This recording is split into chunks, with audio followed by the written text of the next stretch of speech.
7h42, c'est l'heure de la pépite. On accueille Julien Mielcarré. Bonjour à tous. Salut Julien. Vous étiez en Grèce tout à l'heure. Alors... On va y retourner tout à l'heure. Bah voilà, On y va, ça vous met ça fait du dans bien. l'ambiance. Alors quand même, si vous étiez avec nous hier, je voudrais quand même revenir sur une image d'hier. On a pu voir les exploits de Lorraine en cuisine. Alors si vous n'étiez pas là hier matin, voilà, qui s'essayait à Hélène Darroze. Vous allez voir le résultat dans un instant. On avait tous convenu que c'était compliqué. Alors Oui, bien sûr. voilà, ça c'était le avant-après. Et donc j'ai plus simple. Ce matin, avec la recette qui rend fou Internet, vous allez la découvrir, la feta pasta. Alors quand je vous dis que ça rend fou Internet, rien que sur TikTok, il y a 600 millions de vidéos vues. 600 millions de vidéos vues. Tout ça à cause ou grâce à elle, c'est une Finlandaise. Alors, elle a posté une vidéo sur les réseaux sociaux en 2018. Cette recette, regardez, la voici. Des tomates cerises, de la feta, beaucoup d'huile.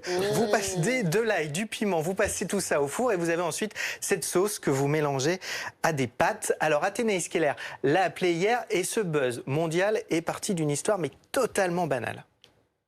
Il commençait à être tard, j'étais en télétravail et j'avais faim, donc je me suis dit que j'allais me faire un déjeuner. J'avais vraiment envie de feta cuite, de ce côté gras, réconfortant. Mais ça ne fait pas vraiment un repas équilibré. Donc je me suis dit, ok, je vais en faire une sauce pour les pâtes, en ajoutant des tomates, de l'huile, du piment et des pâtes. Et je l'ai partagé sur Instagram en premier, et les gens sont devenus fous. Bah ça, le gras, forcément, ça marche toujours. Alors, si la vidéo a été postée il y a 2 ans, ça s'est accéléré ces dernières semaines parce que des internautes du monde entier ont commencé à la refaire. Vous venez de voir une américaine, ça c'est une recette française, par exemple. Enfin, une recette, en tout cas, une française qui exécute cette recette. Et le phénomène est tel que la feta s'est retrouvée en rupture de stock. Je n'aurais jamais pu imaginer l'ampleur que ça allait prendre. C'est vrai que certains magasins ont connu une pénurie de feta ici à cause de ça. Et en ce moment, il paraît que c'est le cas dans d'autres pays du monde aussi. Ouais, elle a raison, il n'y a pas qu'en Finlande. Le très sérieux New York Times a publié une enquête il y a quelques jours.